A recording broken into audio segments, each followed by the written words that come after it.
आज विश्व गुर्दा दिवस है, वर्ल्ड किडनी डे है, जो हर साल जो है मार्च के दूसरे थर्सडे को, पर कि हर साल एक थीम होता है कि इस आधार पे कभी विमेन पे फोकस किया जाता है, कभी एजेड पे फोकस किया जाता है, कभी डायबिटीज पे फोकस किया जाता है। इस बार फोकस किया गया है कि किडनी हेल्थ फॉर ऑल, यानी कि किडनी की स्वास्थ्य जो है सभी के लिए हो। तो थीम ये है कि किडनी सभी का स्वस्थ रहे, और किडनी के इलाज में सबसे बड़ा रोल इसका है कि हम जब तक स्वस्थ हैं तब तक हमें किडनी की दिक्कत ना आए और आगे ऐसी संभावना ना हो। किनको रिस्क फैक्टर्स हैं उसको कैसे पहचानना है, लक्षण क्या है, दिक्कत आने के वो है शुगर और ब्लड प्रेशर की बीमारी। तो जिनको शुगर की बीमारी है, साल में एक बार किडनी के टेस्ट होना, साथ में आंखों और हार्ट का टेस्ट होना जरूरी है। ब्लड प्रेशर जिनको है, ब्लड प्रेशर स्ट्रिक्टली कंट्रोल में रहना, ये बहुत ज़रूरी है ना। तीसरा, देसी दवाइयों से दूर रहना है, बार बार पेन किलर्स नहीं लेना है। दर्द की दवाई जब डॉक्टर ने लिखी है उसके बाद फिर दोबारा लिखवाने से पहले या दिक्कत हो तो डॉक्टर से मिलकर ही लेना होगा, और उनके निगरानी में आप रहेंगे तो बार बार किडनी की जांचें भी आपकी की जाएंगी। तो ये चार चीज़ों का आपको ध्यान रखना है: बीपी का कंट्रोल, शुगर का कंट्रोल, देसी दवाई से दूर और पेन किलर से दूर। इन चार चीज़ों पे आपको हमेशा ध्यान रखना होगा।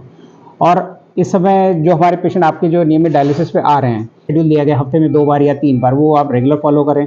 पानी का इंटेक जो आपको बताया गया उसको फॉलो करें।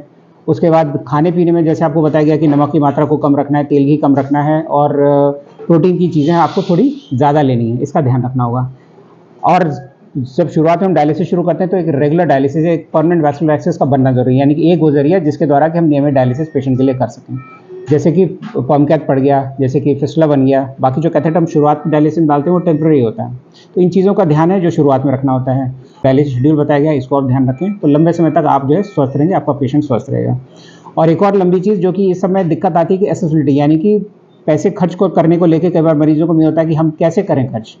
तो ज़रूरी ये है कि आपको ये समझना होगा कि हमें मेडिकल हेल्थ इंश्योरेंस, वो आपको जो है यंग रहते हुए, आपकी उम्र आपने कमाना शुरू कर दिया, ज़रूरी है कि आप एक हेल्थ इंश्योरेंस ले लें, ताकि आज आपका प्रीमियम बहुत कम हुआ हो सकता है, साल में 1000-2000 आप खर्च करें, लेकिन आज से 5 साल बाद या 10 साल बाद कभी आपको कोई दिक्कत आती है तो यही पैसे आपके काम आएंगे जब आपका इंश्योरेंस में सारा चीज़ कवर होगा।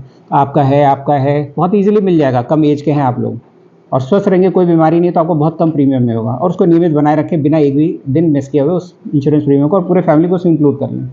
आगे लिए बहुत ज़रूरी है। सरकार अब आयुष्मान ला रही है, उसमें बहुत चीज़ें कवर हो रही हैं, लेकिन बहुत सारी चीज़ें कवर नहीं भी हो पा रही हैं। तो उन चीज़ों को ध्यान में रखते हुए आप अपनी चीज़ों का अपना इंतजाम खुद करना होगा। अपने स्वास्थ्य आपका अपने हाथ में है, खर्चे आपके अपने हाथ में।